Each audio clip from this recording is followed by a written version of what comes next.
जय हिंद। आज का एमसीक्यू स्टार्ट करने से पहले आप क्या कीजिएगा, तो वीडियो के डिस्क्रिप्शन में टेलीग्राम का लिंक दिया है, जिसे जाके आप ज्वाइन कीजिए और वहां पे बहुत सारा क्यूज है जिसे देख के आप अपना स्कोर चेक कर सकते हैं। तो चलिए बिना देरी किए हम लोग आज का एमसीक्यू देखेंगे।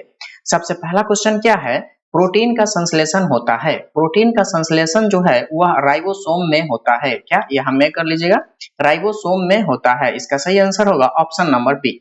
अगला क्वेश्चन हम लोग देखेंगे, माइटोकॉन्ड्रिया का संबंध है। माइटोकॉन्ड्रिया का संबंध है किससे है, तो श्वसन से है। इसका सही आंसर होगा ऑप्शन नंबर सी। बढ़ते हैं आगे अगले क्वेश्चन की तरफ। देखिए क्या है, कोशिका के अंदर ऊर्जा का निर्माण किसके द्वारा होता है। कोशिका के अंदर ऊर्जा का निर्माण जो है वह माइटोकॉन्ड्रिया के द्वारा होता है। इसका सही आंसर होगा ऑप्शन नंबर डी।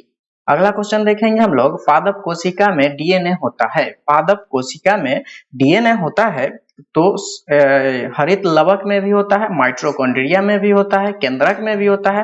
तो इसका आंसर क्या हो जाएगा, सभी, ऑप्शन नंबर डी। बढ़ते हैं आगे अगले क्वेश्चन के तरफ। मानव शरीर में कौन से अंग में लसिका कोशिका बनती है।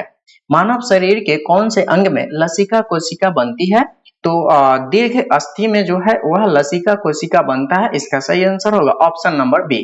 अगला क्वेश्चन हम लोग देखेंगे, कोशिका सिद्धांत का प्रतिपादन किसने किया। कोशिका सिद्धांत का प्रतिपादन कौन किए थे, तो स्लाइडेन और स्वान ने किए थे। इसका सही आंसर होगा ऑप्शन नंबर सी। बढ़ते हैं आगे, अर्धसूत्री विभाजन पाया जाता है। अर्धसूत्री विभाजन जो है वह किसमें पाया जाता है, तो तरुण पुष्प कलिकाओं में अर्धसूत्री विभाजन पाया जाता है। इसका सही आंसर होगा ऑप्शन नंबर डी। बढ़ते हैं आगे अगले क्वेश्चन के तरफ। देखिए एटीपी का निर्माण होता है। एटीपी का निर्माण कहाँ होता है, तो माइटोकॉन्ड्रिया में एटीपी का निर्माण होता है। इसका सही आंसर होगा ऑप्शन नंबर सी। बढ़ते हैं आगे, किस दूध में लैक्टोज शक्कर का प्रतिशत अधिक होता है। गाय का दूध, बकरी का दूध, स्त्री का दूध, इसमें जो है सभी में होता है लैक्टोज यानी शक्कर का प्रतिशत अधिक होता है। तो इसका सही आंसर होगा ऑप्शन नंबर डी।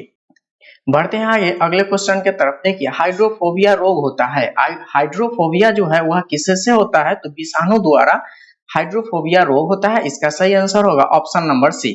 अगला क्वेश्चन है, सबसे ज्यादा दिन तक जीवित रहने वाला पक्षी है। सबसे ज्यादा दिन तक जीवित रहने वाला पक्षी जो है वह ऑस्ट्रिच है। इसका सही आंसर होगा ऑप्शन नंबर सी। अगला क्वेश्चन हम लोग देखेंगे, चमगादड़ किस वर्ग का प्राणी है। चमगादड़ जो है वह मैमेलिया के वर्ग का प्राणी होता है। इसका सही आंसर होगा ऑप्शन नंबर ए। अगला क्वेश्चन देखेंगे, एथलीट फुट बीमारी होता है। एथलीट फुट जो है वह फफूंद से होता है। इसका सही आंसर होगा ऑप्शन नंबर बी। अगला क्वेश्चन हम लोग देखेंगे क्या है, देखिए लीची में खाए जाने वाला भाग है। लीची का जो है वह कौन सा भाग हम लोग खाते हैं, तो एरिल। इसका सही आंसर होगा ऑप्शन नंबर ए। बढ़ते हैं आगे अगले क्वेश्चन की तरफ। देखिए क्या है, लैंगरहैंस द्वीपिका पाए जाते हैं। लैंगरहैंस द्वीपिका जो है वह कहाँ पाया जाता है, तो पैनक्रियाज में। इसका सही आंसर होगा ऑप्शन नंबर बी। रुधिर परिसंचरण तंत्र की खोज करने वाला प्रथम वैज्ञानिक है। रुधिर परिसंचरण तंत्र की खोज जो है वह कौन किए थे, विलियम हार्वे ने किए थे। इसका सही आंसर होगा ऑप्शन नंबर ए। विषाणु की खोज की थी। विषाणु की खोज कौन किए थे, इवान बिस्की द्वारा विषाणु की खोज किया गया था। इसका सही आंसर होगा ऑप्शन नंबर सी। अगला क्वेश्चन हम लोग देखेंगे, कुत्ते को काटने पर वायरस के द्वारा जो रोग उत्पन्न होता है वह रोग कहलाता है। कुत्ते के द्वारा काटने पे जो वायरस होता है उससे जो रोग होता है उस रोग का क्या नाम है, तो हाइड्रोफोबिया होता है। इसका सही आंसर होगा ऑप्शन नंबर बी। अगला क्वेश्चन देखेंगे, जीवाणु की खोज सर्वप्रथम की थी। जीवाणु की खोज जो है वह कौन किए थे, तो लुईवन हॉक ने जीवाणु के खोज किए थे। इसका सही आंसर होगा ऑप्शन नंबर डी। अगला क्वेश्चन हम लोग देखेंगे, शकरकंद में भोजन संग्रहित होता है। शकरकंद में भोजन कहाँ पे संग्रहित होते हैं, तो जड़ में होता है। इसका सही आंसर होगा ऑप्शन नंबर बी। हल्दी के पौधे का खाने योग्य हिस्सा कौन सा है। हल्दी का कौन सा भाग हम लोग खाते हैं, तो प्रकंद। इसका सही आंसर होगा ऑप्शन नंबर बी। बढ़ते हैं आगे अगला क्वेश्चन, लिम्फोसाइट रक्षा करती है। लिम्फोसाइट जो है वह हम लोगों को किससे रक्षा करती है, तो रोगाणुओं से रक्षा करती है। इसका सही आंसर होगा ऑप्शन नंबर बी।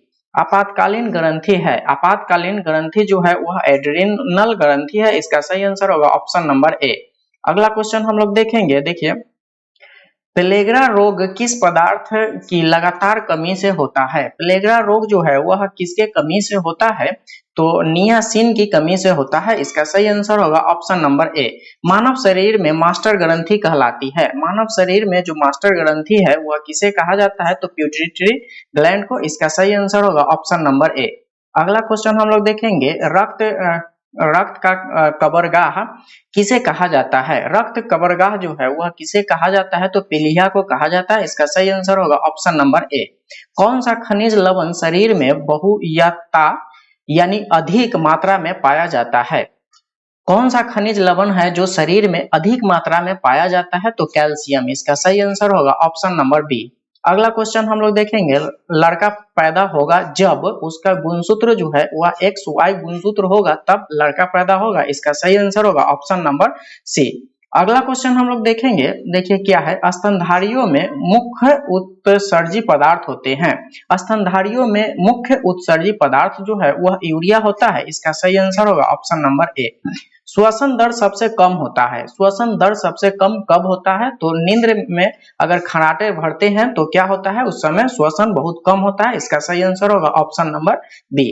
अगला क्वेश्चन हम लोग देखेंगे, न्यूक्लियस की खोज की थी। न्यूक्लियस की खोज कौन किए थे? तो रॉबर्ट ब्राउन द्वारा न्यूक्लियस की खोज किया गया था। इसका सही आंसर होगा ऑप्शन नंबर सी। अंतर्राष्ट्रीय जैविक कृषि फर्म संस्था कहाँ है? अंतर्राष्ट्रीय जैविक कृषि फर्म जो है वह लंदन में है। इसका सही आंसर होगा ऑप्शन नंबर बी। बढ़ते हैं आगे, भारत का केंद्रीय औषधि अनुसंधान संस्था कहाँ पर है? भारतीय केंद्रीय औषधि अनुसंधान संस्था जो है वह लखनऊ में है। इसका सही आंसर होगा ऑप्शन नंबर ए। अगला क्वेश्चन देखेंगे, फेफड़ों में रक्त पहुंचाने वाला अंग है। फेफड़ा में कौन सा ऐसा अंग है जो फेफड़ा तक रक्त को पहुंचाता है? तो दायां अलिंद। इसका सही आंसर होगा ऑप्शन नंबर बी। रक्त का कौन सा भाग कण जीवाणु से रक्षा करता है?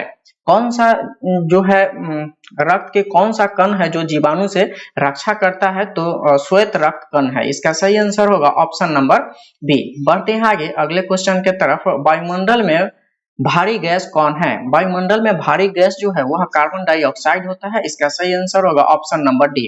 अगला क्वेश्चन देखेंगे, मनुष्य के शरीर में सबसे छोटी अंतःस्रावी ग्रंथि है। मानव शरीर के सबसे छोटी अंतःस्रावी ग्रंथि जो है वह पीयूष ग्रंथि है। इसका सही आंसर होगा ऑप्शन नंबर बी। बढ़ते हैं आगे, स्वस्थ मनुष्य के शरीर का ताप कितना होता है? स्वस्थ मनुष्य के शरीर का ताप जो है वह 98.6 फ़ारेनहाइट होता है। इसका सही आंसर होगा ऑप्शन नंबर ए। मानव शरीर को कितने निकोटीन अम्ल की प्रतिदिन आवश्यकता होती है? मानव शरीर को कितने निकोटीन की अम्ल की प्रतिदिन आवश्यकता होती है? तो निकोटीन कितना? 15 ग्राम चाहिए। इसका सही आंसर होगा ऑप्शन नंबर बी। आज के लिए बस इतना ही, मिलते हैं अगले क्लास में। अगर आपको वीडियो अच्छा लगा है तो लाइक कीजिए, सब्सक्राइब कीजिए और शेयर जरूर कीजिए। So thanks for watching this video.